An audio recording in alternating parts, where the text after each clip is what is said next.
ये बिल्कुल कंफर्म है कि जितने भी आपके ये बाजार में अत्र मिल रहे हैं वो बिना हिंसा के नहीं बनते। कोई भले ही ईमानदारी से कहनी नहीं, है तो फूलों से बना हुआ है, तो फूल में भी त्रसजीव होते हैं। उन त्रस हिंसा में आप प्रवृत्त होते हैं। और उसमें जो है निगोदिया जीव भी होते हैं, वो बहुसंख्यक होते हैं। तो इसलिए दोनों तरह की हिंसा में आपको सहायक होते हैं, मैं ये कहूँगा, बाधक क्या। तो इसलिए आप देख लेना, साबुन में इत्र पड़ा है, आपके जो है तेलों में इत्र पड़ा है, और क्या कहें किस किस में नहीं है। आप बाजार की कोई भी चीज उठा के देख लो। आप कोई भी कंपनी का बिस्कुट ले लो, उसमें कुछ न कुछ स्मेल जरूर होगी। जैसे मान लो उन्होंने कहा नहीं साहब, ये तो बनाना का वो है, फ्लेयर। तो बनाना का उसमें केला थोड़ी डाल दिया उन्होंने, वहाँ उसका उससे मिलता जुलता कोई इत्र बनाते हैं केमिकल, और इनको मिला के वो डाल देते हैं। तो बनाना फ्लेवर हो गया। नहीं साहब, ये तो वो है। कई एक नाम है, एक नाम क्या क्या गिनाऊंगा आपको, कितने नाम गिनाऊं। बिस्किट में देख लो। और आप आइसक्रीम खा लेते हैं बाजार की। आप लोग भले ही नहीं खाते हो जहाँ बैठे हुए हैं, लेकिन आपके बच्चे परिवार वाले तो गारंटी से खाते ही है। और उनको भी आप समझा सकते हैं। और जितना भी प्रोडक्ट आ रहा है ये आज मार्केट में, वो सभी जो है हिंसक पदार्थों से ही बना हुआ है। आप देख लीजिए संख्या, मैं एग्जैक्ट संख्या तो मुझे ध्यान में नहीं है, मैंने पढ़ा था एक जगह। कई करोड़ जीव इस हिंदुस्तान में जो रजिस्टर्ड कट्टी खाने हैं, सोल्टर हाउस हैं, उनमें उनकी संख्या है। आप क्या समझते हो, सिर्फ मांस के ऊपर इतना बड़ा जो है कार्यक्रम चल सकता है क्या? गजब की बात है। मैं तो सुन के आश्चर्य भी हुआ एक बार।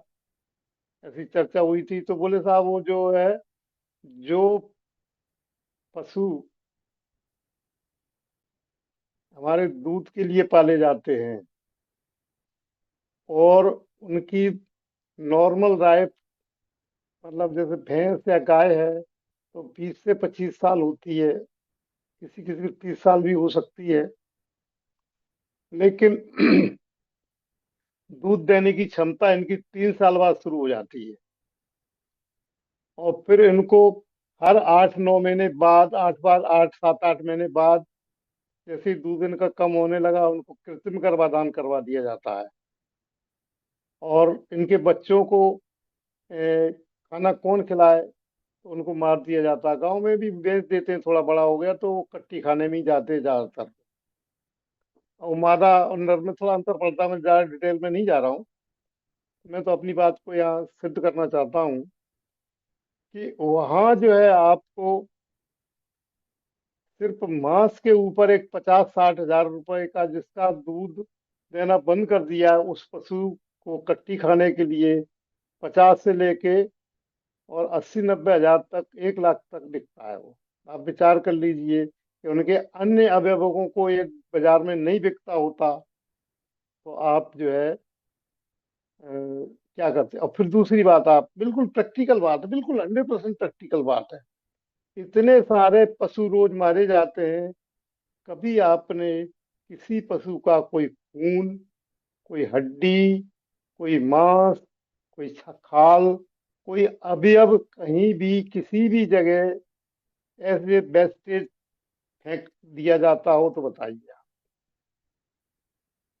कहीं भी देख लीजिए, आप पूरे हिंदुस्तान में देख लीजिए, अभी जो विश्व में देख लीजिए, कोई भी अवयव उनका जो है कहीं भी नहीं फेंका जाता है। सभी के जो है प्रोडक्ट बना करके, भिन्न भिन्न प्रोडक्ट बना करके, और 99% हमारे भोजन में परोस दिए जाते हैं, दवाइयों के रूप में या एसेंस के रूप में, या और अन्य चीजों।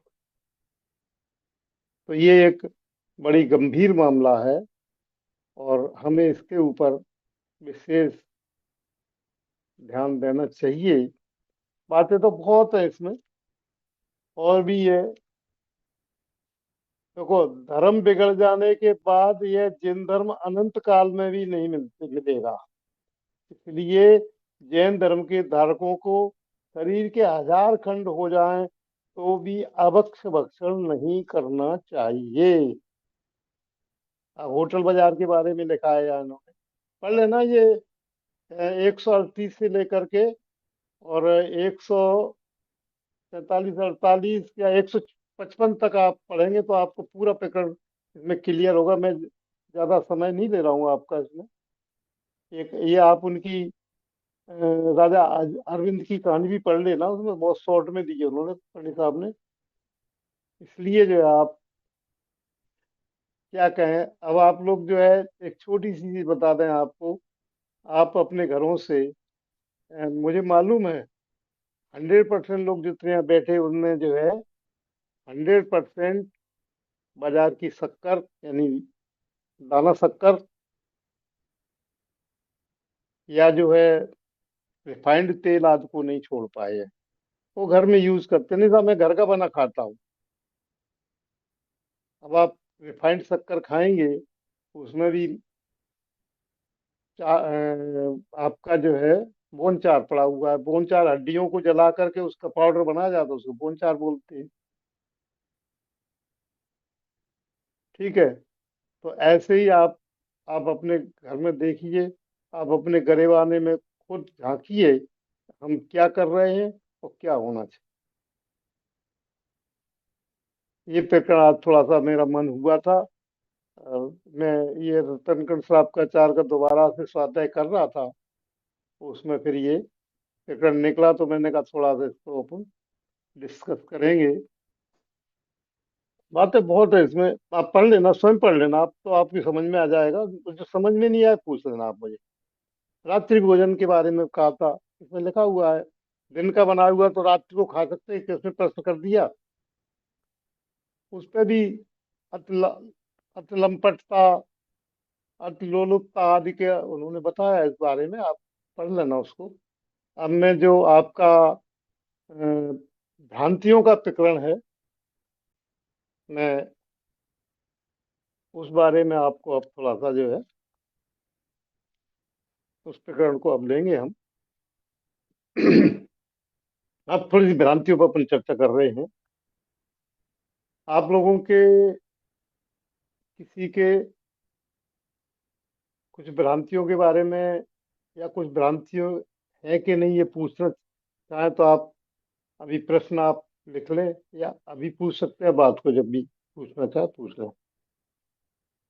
सबसे पहले भ्रांति हम देखते हैं कि वस्तु का ठंडा और गर्म होना। ये भ्रांति अक्सर कर जो है बहुत लोगों में है, और ये पीढ़ी दर पीढ़ी ऐसी चली आ रही है। और आप देखिए इसमें बड़ी विचित्रता है, उसको हम नहीं देखते कि किसी विशेष एरिया में उसको गर्म मानते हैं, किसी दूसरे एरिया में उसको ठंडा मानते हैं, या कुछ लोग उसको गर्म मानते हैं, कुछ लोग उसको ठंडा मानते हैं। अब वो वस्तु ठंडी है कि गर्म है, जेनोलॉजी की परिप्रेक्ष्य में जाएं तो वस्तु तो वस्तु है, न वो ठंडी है न वो नहीं साहब, वो ठंडी गर्म तो नहीं, उसकी तासीर गर्म होती है। देखने में ठंडी लग रही है, जैसे मान लो कभी कई लोग, वो मैंने सुना है, खुद सुना है, वो मानते भी कुछ लोग हैं कि जैसे बर्फ है, तो बर्फ साहब वो वैसे ठंडी है लेकिन उसकी तासीर गर्म है। अब ये तासीर कहाँ से आ गई, क्या आ गई, ये मैंने खोजने करने की कोशिश की, तो मुझे कहीं किसी भी जगह लिखा नहीं मिल पाया। हो सकता मेरी खोज अधूरी रही हो, मैं नहीं कह सकता हूँ। लोग बता रहे कि शायद जो है वो अपने इन ग्रंथों में लिखी आता है, आयुर्वेद के ग्रंथों, आयुर्वेद वाले मानते भी इसको है। और वैसे तो देखा जाए तो अपने मुक्तसर प्रकाशक में भी इस तरह का एक दृष्टांत पंडित साहब जी ने दिया है, वैद्य का। वैद्य जो है शीत शीत से ज्वार आने वाले को गर्म दवा देता है, गर्म से आने को शीत, लेकिन मेरा सवाल ये है कि वस्तु ठंडी गर्म नहीं होती, वो वस्तु आपके शरीर पे जाके क्या असर कर रही है उसको हम ठंडा गर्म मान लेते हैं। जैसे उदाहरण के तौर पे आपने रूटीन भोजन से हट के 100 150 ग्राम मूंगफली खा ली। मूंगफली में प्रोटीन की मात्रा देखो, तो उस दिन हमको 2 गिलास पानी ज्यादा पीना, भरी सर्दी है लेकिन 2 गिलास पानी ज्यादा पीना पड़ा, क्योंकि प्रोटीन को हजम करने के लिए पानी की अधिक जरूरत पड़ती है। जो उन्होंने एनाटॉमी फिजियोलॉजी पढ़ी होगी अभी, डॉक्टर साहब ने, आदरणीय डॉक्टर साहब ने आपको जो है पढ़ाया होगा, उसमें जो है ये प्रोटीन का पाचन कैसे होता है, मैं यहाँ नहीं करूंगा उस बात को, आप कुछ समझते होंगे उसको। तो उसके लिए पानी की जरूरत, प्रोटीन पहले के जाकर के स्टमक में कण कण टूटती है, तो उसमें पानी की ज्यादा जरूरत पड़ती है। तो उस पानी को ज्यादा ले लिया शरीर ने, तो हमने उसको गर्म मान लिया, क्योंकि मुझे 2 गिलास पानी ज्यादा पीना पड़ा, तो ये गर्म करती है, ये गर्मी करती है। तो इस तरह से ये भ्रांतियां जो है बहुत जगह पाई जाती हैं ठंडे गर्म की, बहुत सी सारी चीजों में। और किसी ने पहले से ही पानी ज्यादा पी रखा है, उसने मूंगफली खा ली, उसने शरीर ने पानी नहीं मांगा, तो उसने कहा हमें तो नहीं करती गर्म, आपको करती हो, हमें तो नहीं करती। वो शरीर की स्थिति के अनुसार उसकी क्रियाएं अंदर होती हैं, उन प्रक्रियाओं को हम ठंडा या गर्म मान लेते हैं। दूसरा उदाहरण, नींबू।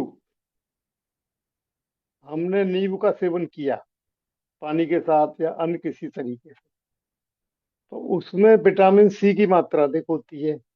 और सी जो है विटामिन शरीर के लिए बहुत ही आवश्यक तत्व है, और रिटेन भी नहीं होता है। 24 घंटे के अंदर जितना आप विटामिन सी लेंगे वो खत्म हो जाएगा, और बाकी यदि एक्स्ट्रा बचेगा तो वो मलमूत्र के द्वारा निकल जाएगा, कल फिर चाहिए आपको। ये तो वैज्ञानिक तथ्य है, इसमें कोई बात ही नहीं है। लेकिन लेकिन नींबू का एक काम भी है कि वो आपके कफ को बाहर निकालता है।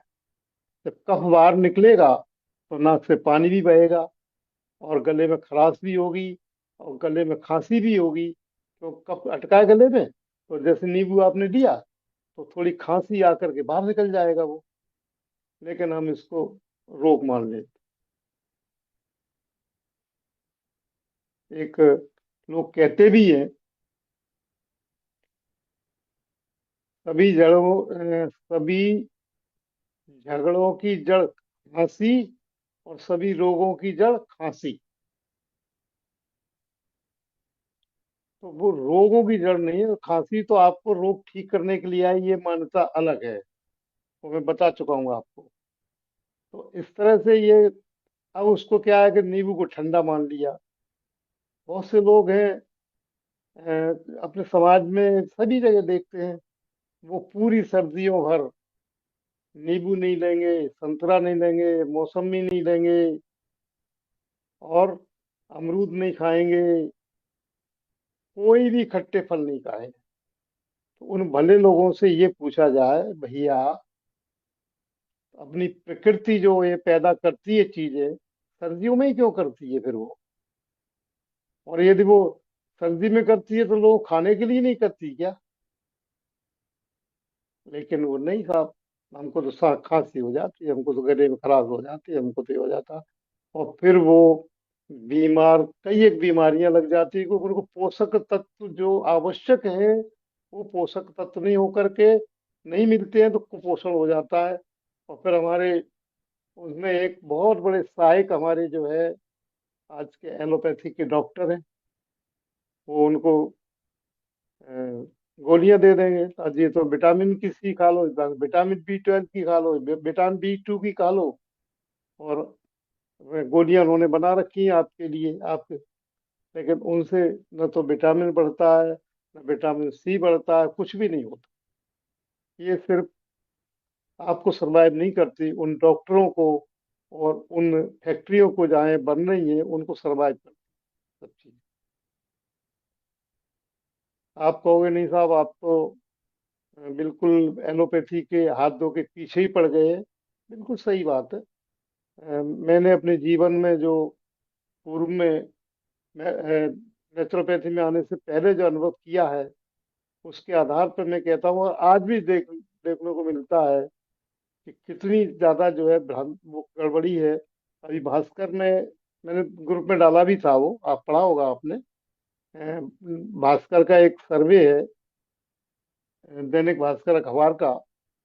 उसमें उन्होंने लिखा है कि 38 रुपए की दवाई का हेडिंग ही दिया उन्होंने, और एक 1200 रुपये एमआरपी डाली जाती है। वो 38 में खरीदते हैं डॉक्टर हॉस्पिटल, और 1200 रुपये में बेचते हैं। कोई हिसाब किताब ही नहीं है। कितनी लूट मार करोगे भाई, कर लो। आखिर में रहेगा तो यही, जाना तो कुछ नहीं कहीं। हाँ, आपके साथ आपके बुरे कर्मों के संस्कार हैं वो जरूर जाएंगे। तो कर्म आपने बांधे हैं, उसके हिसाब से आपको आगे इसी जन्म में मिलेगा। आगे क्यों मिलेगा, इसी जन्म में मिल जाता है। भाई कुछ कर्म तो ऐसे होते हैं जो बनने के अंतर्म उपाधि जो है उदय में आ जाते हैं, उनका आवादा काल जो है अंतर्मूर्त भी होता है। तो इसलिए जो है आपको इन भ्रांतियों के बारे में, वस्तु का ठंडा गर्म होना, ये कोई भ्रांति है, कोई ऐसी बात नहीं है। तो इस पे कोई आपको कोई शंका या समाधान या कोई प्रश्न हो तो आप पूछ सकते हैं इस भ्रांति के पीछे। ताऊ जी, मेरा एक सवाल है। जी।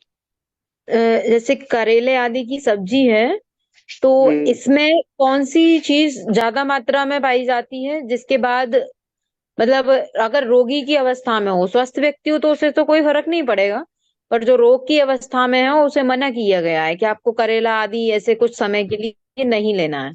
तो उसको लेने के बाद आंखों में जलन होना, या एसिडिटी जैसी फीलिंग होना, या पानी प्यास अधिक लगना, उसमें ऐसा क्या पाया जाता है? देखिए, ये तो जो उसका इलाज कर रहा है, जिसने ये करेला खाने के लिए मना किया है, उसको क्या रोग है, उसके कारण क्या है, इन सब चीजों के ऊपर निर्भर करेगा। चीज तो एक ही होती है उसमें, चाहे वो स्वस्थ खाएं चाहे रोगी खाएं। जो एंजाइम्स, जो करेला में इंसुलिन पैदा करने की जो ताकत होती है वो तो है ही है। शुगर को जो है वो, यानी वो खुद तो इंसुलिन नहीं बनाता करेला, लेकिन वो जो शुगर आपके ब्लड में बढ़ रही है उसके करेले के जूस से वो शुगर कम होती है। तो इसलिए वो इंसुलिन का ही काम एक तरह से करता है, क्योंकि उसके पाचन में इंसुलिन की जरूरत पड़ती है शुगर के पाचन में। तो इसलिए कह रहे हैं, लेकिन अब क्यों मना किया है, किस वजह से मना किया है, ये तो वही बता सकता है जो इलाज कर रहा है। हम प्राकृतिक चिकित्सक लोग हैं, कहीं भी मना नहीं करते कि आप सब्जियों को मत खाइए। किसी भी रोग में आप खा सकते हो, क्योंकि हमारे यहाँ रोग की परिभाषा ही अलग है, और वो उस परिभाषा को ध्यान नहीं रखते। आप लोग उसकी परिभाषा ध्यान रखिए कि विजातीय द्रव्यों का एकत्रित होना ही रोग है, और कोई रोग है ही नहीं शरीर में, एक ही कारण है उसका। तो इसलिए जो है अ, इस बारे में, उसमें क्या पाया जाता है कि ये आप न्यूट्रिशन वैल्यू इसी किताब में दी हुई है। अब करेला की न्यूट्रिशन वैल्यू निकाल लेना, उसमें क्या क्या है, कौन कौन से तत्व है, कौन कौन से उसमें जो है विटामिन है, कौन कौन से मिनरल्स हैं, और कितनी मात्रा में है, वो आपको इसी किताब में, यानी आओ बने अहिंसक, उस किताब में आप देख सकते हैं। ठीक है। जी जी अब ताऊ जी, यहाँ थैंक यू। कुछ लोग कहते हैं कि गर्मियों में गुड़ नहीं खाना चाहिए, गुड़ गर्म होता है और शक्कर ठंडी होती है। इस बारे में पिछले साल भी मैंने थोड़ी सी चर्चा की थी।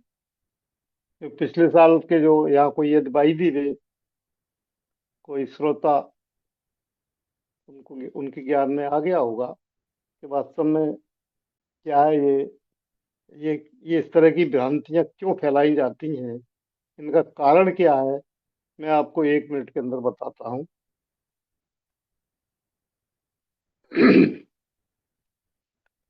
हिंदुस्तान में 1925 से पहले ये सफेद शक्कर नाम की कोई चीज नहीं थी। गुड़ और खांड, उसको गुड़िया शक्कर भी बोलते थे और खांड भी बोलते थे। ये वाइट दाने वाली शक्कर इससे पहले यहाँ अपने यहाँ कोई नहीं जानता था। और बल्कि जो है, एक थोड़ा सा इतिहास मिलता है, तो 1901 या 2 में ये लंदन में इसको बनाने का कारखाना लगा था। 2001 या 2003 में, मतलब ऐसा कोई कंफर्म नहीं पड़ रहा, मतलब ये मान के चलिए कि 19 के आसपास इसका जो है बनाने का लंदन में कारखाना लगा था। उस समय ये भारत जो है उनका अपना अंग्रेजों का राज था उस समय। तो उन्होंने, वहां भी लोग इस शक्कर से डरते थे, खाते नहीं थे। जो हिंदुस्तान से वहाँ देसी गुड़ ये लोग ले जाते थे, वो बिकता था।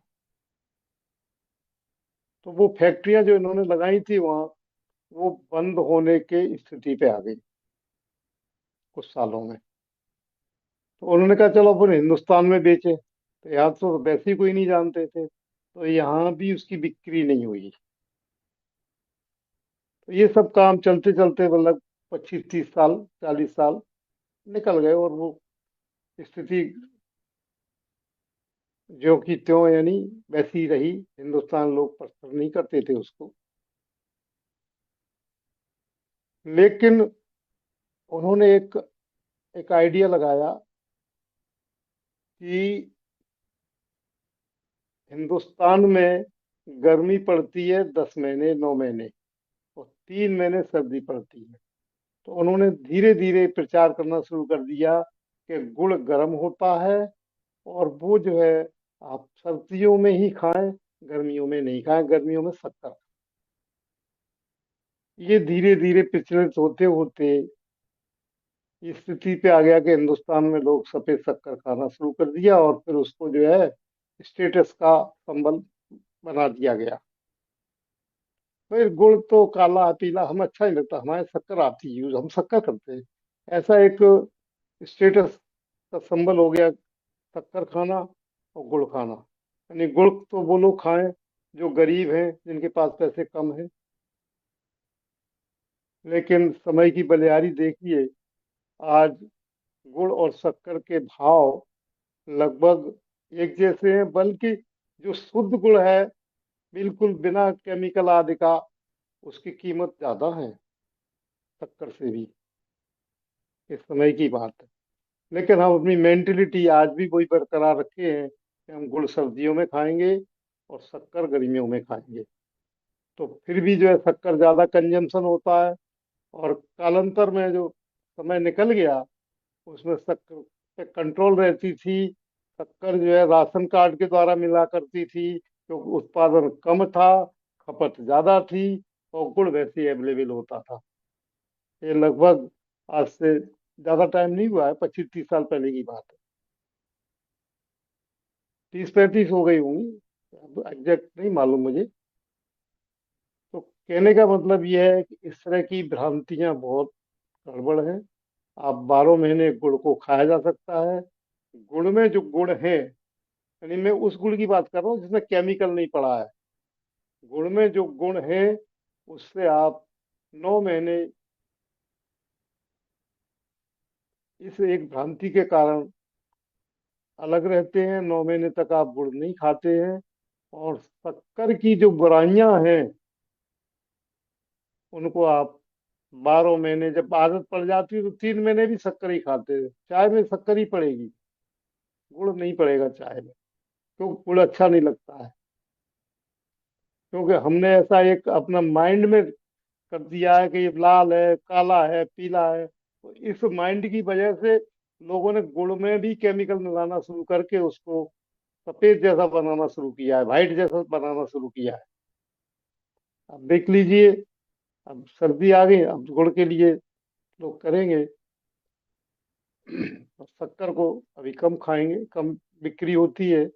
और जैसे ही मार्च का महीना आया, गुड़ बंद कर दिया जाता है, शक्कर चलती है। लेकिन हम उन गुणों के उन गुड़ के गुणों से वंचित रह जाते हैं, और शक्कर की विकृतियां हम गले लगा लेते हैं।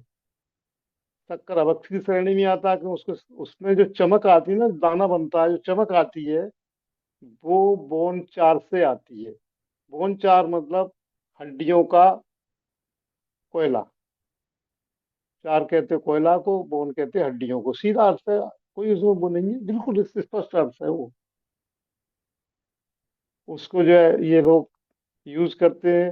अब क्वांटिटी कितनी करते हैं, कितनी लगनी है, ये अपना विषय नहीं है।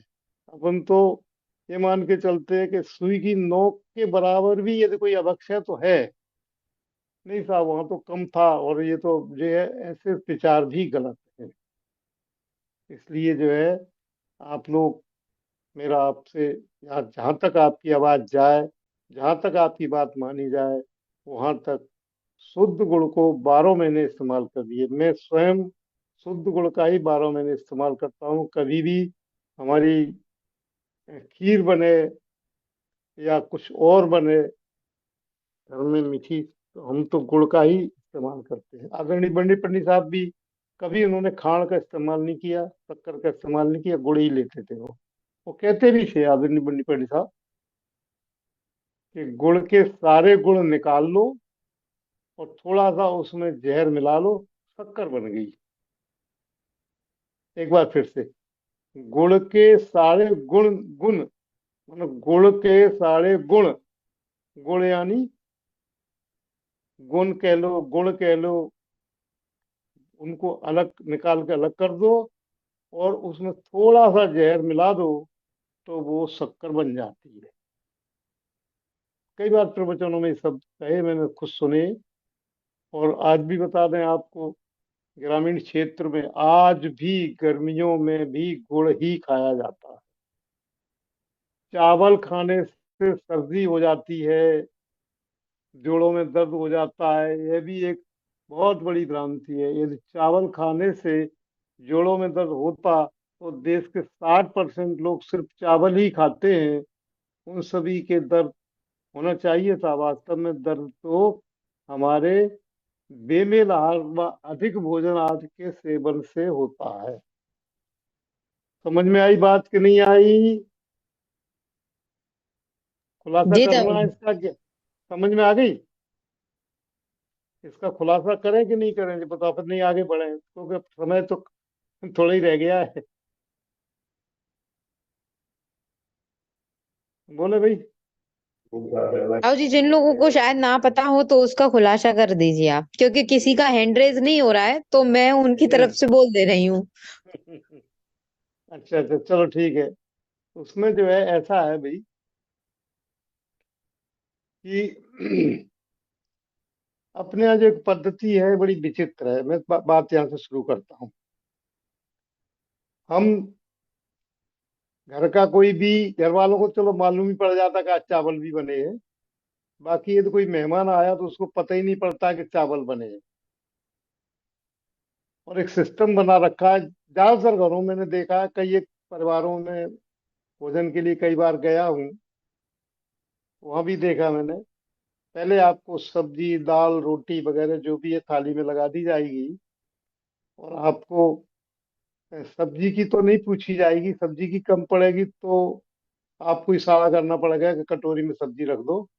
लेकिन रोटी की जबरदस्ती की जाएगी, आप रोटी खाइए, रोटी खाइए।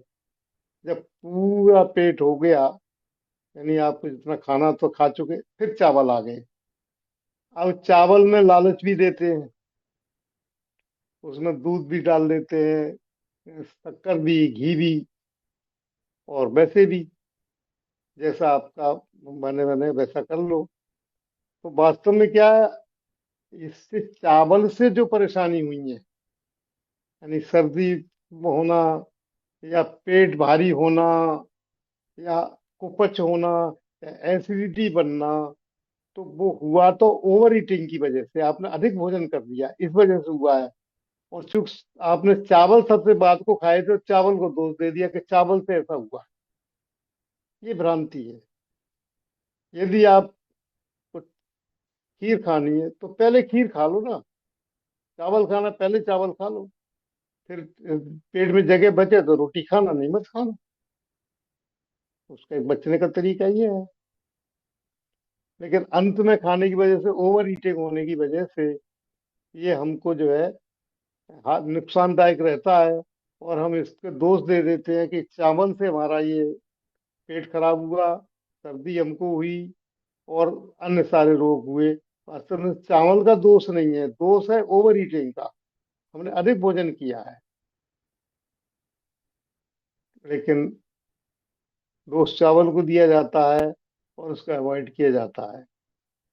वास्तव में चावल में एक एक बात और होती है, देखो, छोटी सी बात पता है आपको जानकारी के लिए, कि पहले तो हमारे मिल कारखाने वालों ने उसके ऊपर, चावल के ऊपर जो है एक पॉलिश होती है, कवर होता है, वो चावल के रंग का ही होता है, वैसा ही होता है। उससे उसमें खुरदरापन रहता है ऊपर थोड़ा सा, और देखने में भी चमक नहीं आती है उसमें। लेकिन उसमें हमारे पाचन के भरपूर तत्व होते हैं। वो ऐसे फालतू नहीं होते, पाचन के लिए बहुत भरपूर तत्व होते हैं। तो उनको पहले चावल वाले मिल वालों ने हटा दिया, उसको चिकना कर दिया, और थोड़ा सा पॉलिश कर दी, तो चमकने भी लगा। चिकना चमकना कर दिया उसको, पॉलिश वॉलिश लगा के, जो भी लगाते होंगे, यार डिटेल में नहीं जाएंगे।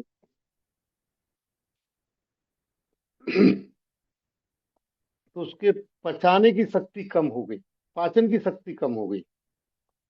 अब दूसरा क्या हुआ, कि अगर रसोई में चावल जो है बिल्कुल अलग अलग होने चाहिए, एक दूसरे से टच जुड़े हुए नहीं होना चाहिए, मतलब एक एक पीस अलग अलग दिखाई देना चाहिए। और हमारी चावल कंपनियां वाले भी इसी तरह से ऐड भी करती हैं, वो भी असर रहता है हमारे दिमाग पे। तो बनाने वाले जो है बनाते हैं चावल को, चाहे हलवाई हो, चाहे घर की महिलाएं हो, कोई भी हो, तो उसका माड़ को अलग निकाल देते। माड़ यानी उबाला, उबालने के बाद उबलते पानी को में से पानी निकाल के छोड़ दिया, तो जो कुछ पाचक तत्व थे वो भी खत्म हो गए, माड़ में चले गए। अब वो लकड़ी रह गई। अब वो भी ओवर ईटिंग कर ली उसकी भी, तो वो नुकसान उसके मत्थे पे थोप दिया, चावल के ऊपर। ये चावल ने हमारा नुकसान किया है, अतः अब हम चावल नहीं खाएंगे। नहीं खाइए, कोई फर्क नहीं पड़ता, मत खाइए, लेकिन उसको दोषारोपण तो मत करिए। आज जो है ग्रामीण क्षेत्र में आप देख लीजिए, धान को अपने घर कूट करके, आज भी कुछ परिवार हैं, ज्यादा तो नहीं है, लेकिन कुछ परिवार हैं तो धान को अपने चावल अलग निकाल के खाते हैं, और स्पष्ट रहते हैं, कभी उनको कब्जियत नहीं होती, कभी कोई परेशानी नहीं होती, क्योंकि वो उनके घर के खुद के कुटे होते हैं, वो बाहर से नहीं कुटवा के लाए हैं। इस तरह से ये चावल के ऊपर जो दोष है वो नहीं होना चाहिए। एक और बड़ी विचित्र बात है, प्रातःकाल खाली पेट केला या फल नहीं खाने चाहिए। ये बहुत बड़ी भ्रांति है वास्तव में।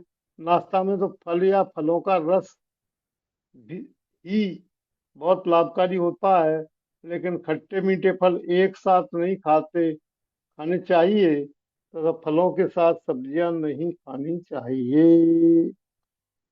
ये भी बहुत बड़ी भ्रांति है कि सवेरे फल नहीं खाना चाहिए, नुकसान करते हैं। कुछ लोग कहते हैं शाम को फल नहीं खाना चाहिए, नुकसान करते हैं। कुछ लोग कहते हैं फलों के साथ ये नहीं खाना चाहिए, फलों के साथ वो नहीं खाना चाहिए, पानी नहीं पीना चाहिए।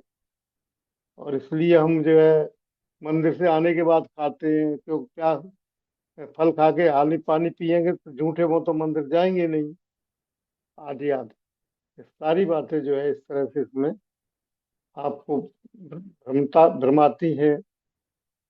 और आप लोगों को इस तरह की कोई और कोई भ्रांति के बारे में पूछना हो तो हम बता सकते हैं आपको,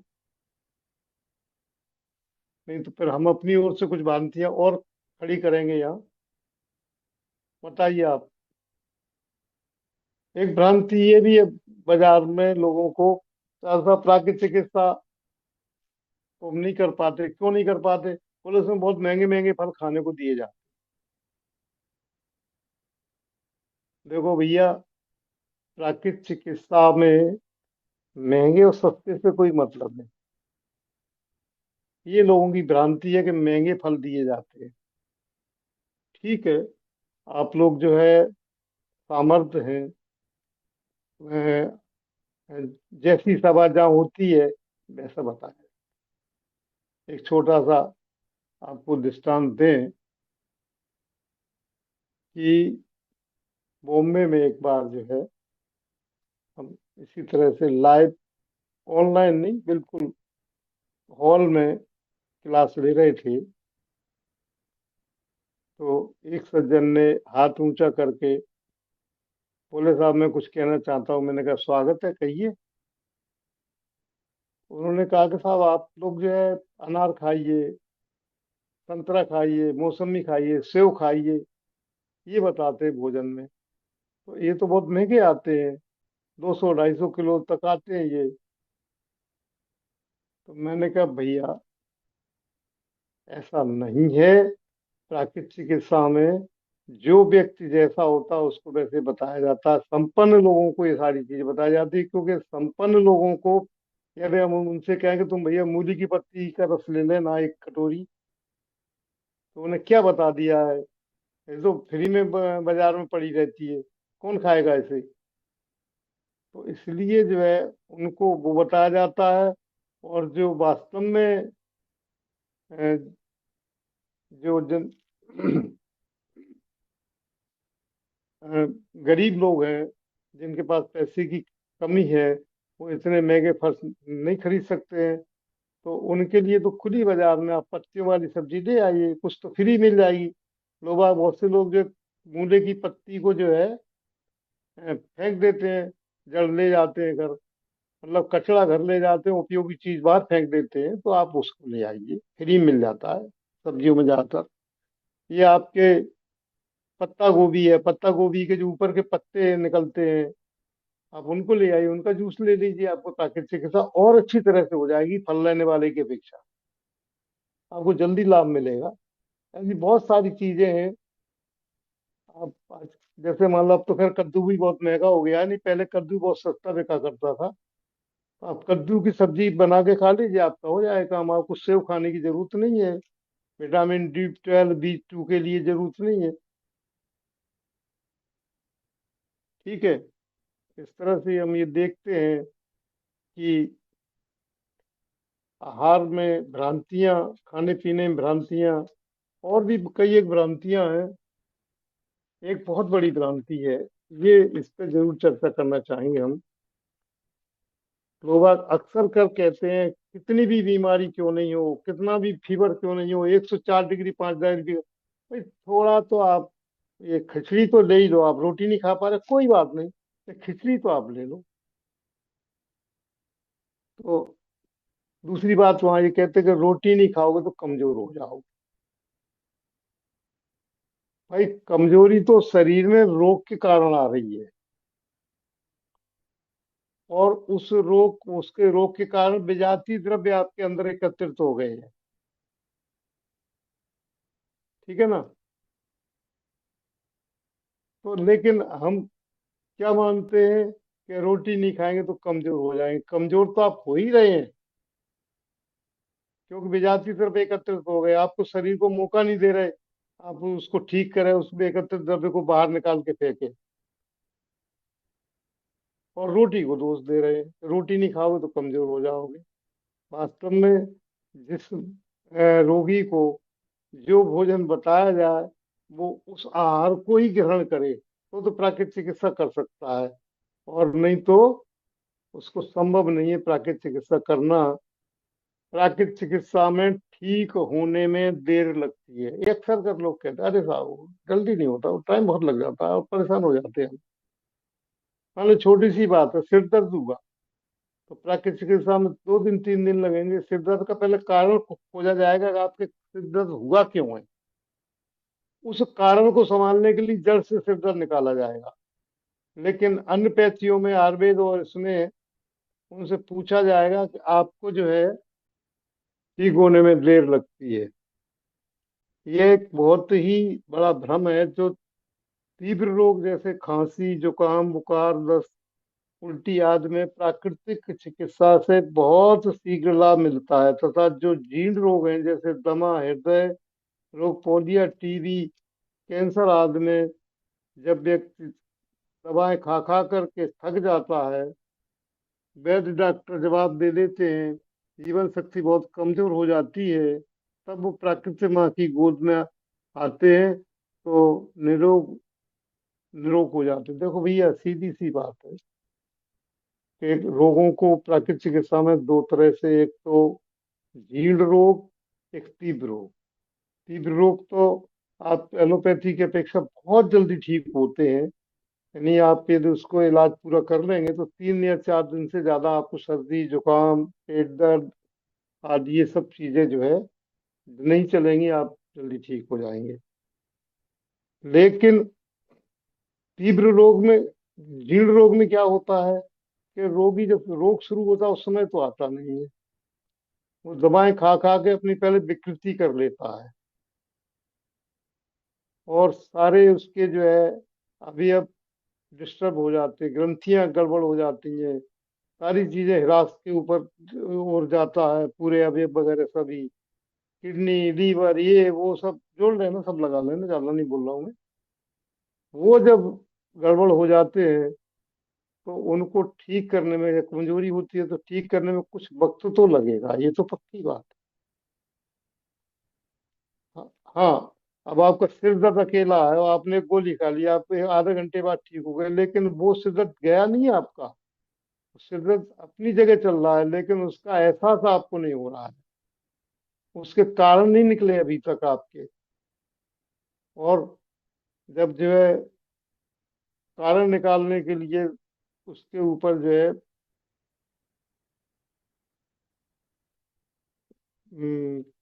मतलब भोजन में परिवर्तन करके आप उसके कारणों को निकाल सकते हैं, आदि आदि। इस तरह से ये बहुत सारी जानकारी आज मैंने आपको प्रेषित करने की कोशिश की।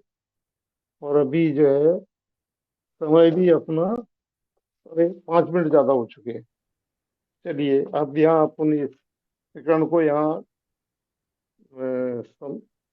अंतिम अंतिम आपका कोई प्रश्न हो तो 10 मिनट में आप पूछ। हाँ, हम ये कह रहे थे कि आजकल तो सभी, जैसे आपने बताया कि खाद्य पदार्थ अवक्ष लेते ही है, जैसे रिफाइंड ऑयल है। तो जो स्वस्थ होना चाहते हैं, तो जैसे वो उस चीज को बंद करेंगे तभी तो उनको लाभ होगा ना। बिल्कुल सही बात। और और जल्दी स्वस्थ होने में तो उनको। नहीं, मेरा मतलब ये है कि आप प्राकृतिक चिकित्सा करते समय भी आप इन अवक्ष पदार्थों का आप सेवन करते रहेंगे तो आपको तकलीफ तो होनी होनी है। वो ठीक नहीं होगा, रोग दब जाएगा, फिर आपको करता रहेगा, आप परेशान होते रहेंगे बार बार। वही वही कर्म सिद्धांत जो बताया था उसको ही लागू होता है, उसके अलावा कोई दूसरा नहीं। अब जहां तक सवाल जो है बाजार से हम अवक्ष नहीं खाएं, तो इसकी भी व्यवस्था है आज के समय। अभी तो है, आवक नहीं होगी तो मैं नहीं कह सकता हूँ, लेकिन थोड़ा सा पुरुषार्थ उसमें करना पड़ेगा आपको, बस और कुछ नहीं है। एक तो जानकारी रखनी पड़ेगी, दूसरी जो है वो कहाँ से कैसे प्राप्त होते हैं वो जानकारी आज भी अवेलेबल है, ऐसी बात नहीं है।